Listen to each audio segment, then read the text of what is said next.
Alam niyo ba, madalas tanungin ng mga taong may diabetes, pwede ba akong kumain ng itlog araw-araw? Halimbawa, may kakilala kang may type 1 diabetes na may hilig mag-breakfast ng scrambled egg o sunny side up. Minsan, napapaisip tayo kung safe ba ito para sa kanila.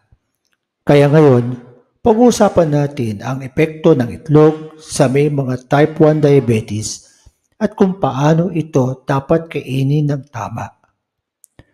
Ang itlog ay isa sa pinakaabot kaya at madaling ihanda na pagkain.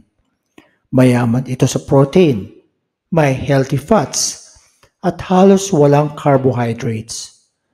Para sa may diabetes, malaking bagay ito dahil ang carbs ang direktang nagpapataas ng blood sugar. Dahil mababa ang carbs ng itlog, hindi nito pinabibilis ang pagtaas ng blood sugar.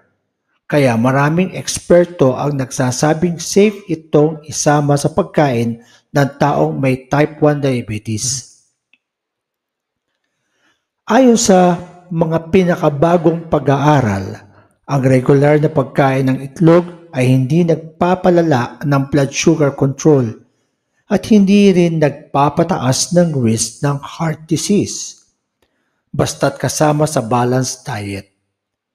Isang research sa American Journal of Clinical Nutrition ang nagsabi na ang pagkain ng isang itlog bawat araw ay generally safe para sa karamihan ng tao, kabilang na ang may diabetes.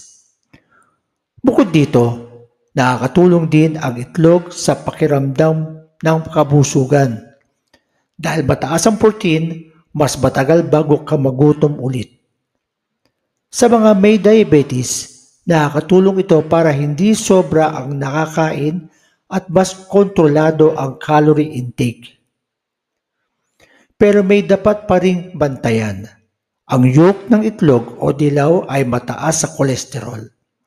Mga 186 mg sa isang piraso. Dahil mas prone sa heart disease ang mga taong may diabetes, kailangan maging maingat. Kaya malinaw ang payo ng mga doktor kung wala kang problema sa puso at normal ang cholesterol mo, pwede kang kumain ng 1 hanggang maximum 2 eggs per day. Ayon sa mga latest studies, ligtas ito basta hindi sosobra at sinasabayan ng gulay at whole grains para mas balanse ang meal. Kung may heart issues ka, gaya ng mataas ang kolesterol o may history ng heart disease, mas safe na limitahan sa 1 to 3 eggs per week. At kung gusto mo pa rin kumain araw-araw, pwede ka mag-focus sa egg whites dahil mataas ito sa protein pero halos walang kolesterol. Sa ganitong paraan, nakukuha mo pa rin ang benepisyo ng hindi nadaragdagan ang risk sa puso. Mahalaga ring isaalang-alang ang paraan ng pagluluto.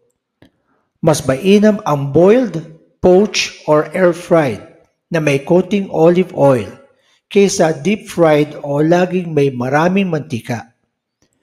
Kahit safe ang itlog, kapag sinabayan ng sobrang oil, nadadagdagan ang panganib sa puso.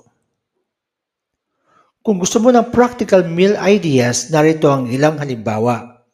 Sa umaga, pwede ka mag-boil ng egg na i-partner sa oatmeal at prutas para masustansya at busog hanggang tanghali. Para sa lunch, subukan ang egg white omelette na may spinach, kamatis at sibuyas. Masarap na, mataas pa sa protina. Pwede rin ang scrambled egg na hinaluan ng kalabasa o ampalaya para mas nutrient dense. At sa merienda, isang boiled egg ay sapat na para hindi agad mag-crave ng matatamis o junk food. Kaya kung susumahin, kung wala kang heart problems, pwede ang 1 to 2 eggs per day. Basta't balance ang diet at hindi puro itlog ang ulam. Kung may heart disease o mataas ang kolesterol, mas ligtas ang 1 to 3 whole eggs per week. Pero araw-araw ay pwede ang egg whites. Sa madaling salta, ang itlog ay hindi bawal sa may type 1 diabetes. Isa pa nga itong magandang dagdag sa pagkain dahil nakakatulong ito sa kabusugan. Ngayon, gusto kong itanong sa inyo, kung kayo o ang kamag-anak ninyo ay may diabetes, paano ninyo sinasama ang itlog sa meals ninyo? I-share nyo sa comments para makapag-usap tayo. Pero quick reminder, ang lahat ng payo dito ay pangkahalatang impormasyon lang.